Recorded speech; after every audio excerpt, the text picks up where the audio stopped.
পতিত স্বৈরাচার শেখ হাসিনাকেও আমরা ভারতের কাছ থেকে ফেরত চাইব। প্রিয় দেশবাসী, শিশু, কিশোর কিশোরী, তরুণ তরুণী, ছাত্রছাত্রী, বয়স্ক, বৃদ্ধ, পুরুষ, মহিলা সবাইকে সালাম জানাচ্ছি। আসসালামু আলাইকুম। শুরুতেই স্মরণ করছি মুক্তিযুদ্ধের লাখো লাখো শহীদ এবং গত জুলাই আগস্ট মাসে ফ্যাসিবাদের বিরুদ্ধে ছাত্র শ্রমিক জনতার অভ্যুত্থানে নিহত সকল শহীদকে। সবাইকে জানাচ্ছি আমার সশ্রদ্ধ সালাম ও গভীর শ্রদ্ধা। আরও স্মরণ করছি তাদের, ফ্যাসিবাদী শক্তির বিরুদ্ধে লড়াই করে যারা আহত হয়েছে, পঙ্গুত্ব বরণ করেছে, চোখের দৃষ্টি হারিয়েছে, যারা ৯ দফা নিয়ে দাঁড়িয়েছে, যারা ১ দফা নিয়ে দাঁড়িয়েছে, যারা দেশকে এক হিংস্র স্বৈরাচারের হাত থেকে বাঁচিয়েছে। কৃতজ্ঞ চিত্তে স্মরণ করছি আপনাদের ভাই বোনদের, আপনাদের সন্তানদের যারা এই বিপ্লবে অংশগ্রহণ করেছে। আমরা অন্তর্বর্তীকালীন সরকারের প্রথম ১০০ দিন অতিক্রম করলাম।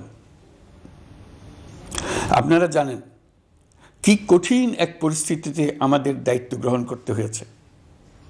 ছাত্র শ্রমিক জনতার অভূতপূর্ব গণ অভ্যুত্থানের পর ফ্যাসিস্ট সরকার প্রধান পালিয়ে গেলে দেশ সরকার শূন্য হয় সাময়িকভাবে। পুলিশ প্রশাসন এ সময় সম্পূর্ণ নিষ্ক্রিয় হয়ে পড়লে উদ্বেগজনক এক পরিস্থিতির সৃষ্টি হয়। স্বৈরশাসনে বিপর্যস্ত এই দেশকে আমাদের সবাইকে মিলে পুনর্গঠন করতে হচ্ছে। জুলাই আগস্ট বিপ্লবের পর আমরা এমন একটি দেশ হাতে পেয়েছি যার সর্বত্র ছিল বিশৃঙ্খলা। স্বৈরশাসন টিকিয়ে রাখতে আইনশৃঙ্খলা বাহিনীকে জনগণের মুখোমুখি দাঁড় করিয়ে দেওয়া হয়েছিল। বিপ্লব চলাকালে প্রায় ১৫০০ ছাত্র শ্রমিক জনতার শহীদী মৃত্যু হয়। আমাদের সরকার প্রতিটি মৃত্যুর তথ্য অত্যন্ত যত্নের সাথে জোগাড় করছে। এই বিপ্লবে আহত হয়েছে ১৯,৯৩১ জন। আহতদের জন্য ঢাকার ১৩টি হাসপাতাল সহ বিভিন্ন বিশেষায়িত হাসপাতালে চিকিৎসার ব্যবস্থা করা হয়েছে। প্রতিদিনই তালিকায় আরও নতুন নতুন শহীদের তথ্য যোগ হচ্ছে, যারা স্বৈরাচারের আক্রোশের শিকার হয়ে এই পৃথিবী ছেড়ে চলে গেছেন। প্রতিটি হত্যার বিচার আমরা করবই। জুলাই আগস্ট হত্যাকাণ্ডের বিচারের যে উদ্যোগ আমরা নিয়েছি তার কাজও বেশ ভালোভাবে এগিয়ে যাচ্ছে। পতিত স্বৈরাচার শেখ হাসিনাকেও আমরা ভারতের কাছ থেকে ফেরত চাইব। কেবল জুলাই আগস্ট হত্যাকাণ্ডই নয়, আমরা গত ১৫ বছরে সব অপকর্মের বিচার করব। অসংখ্য মানুষ গুম হয়েছে, খুন হয়েছে। এই সময় আমরা গুমের তদন্তে একটা কমিশন গঠন করেছি।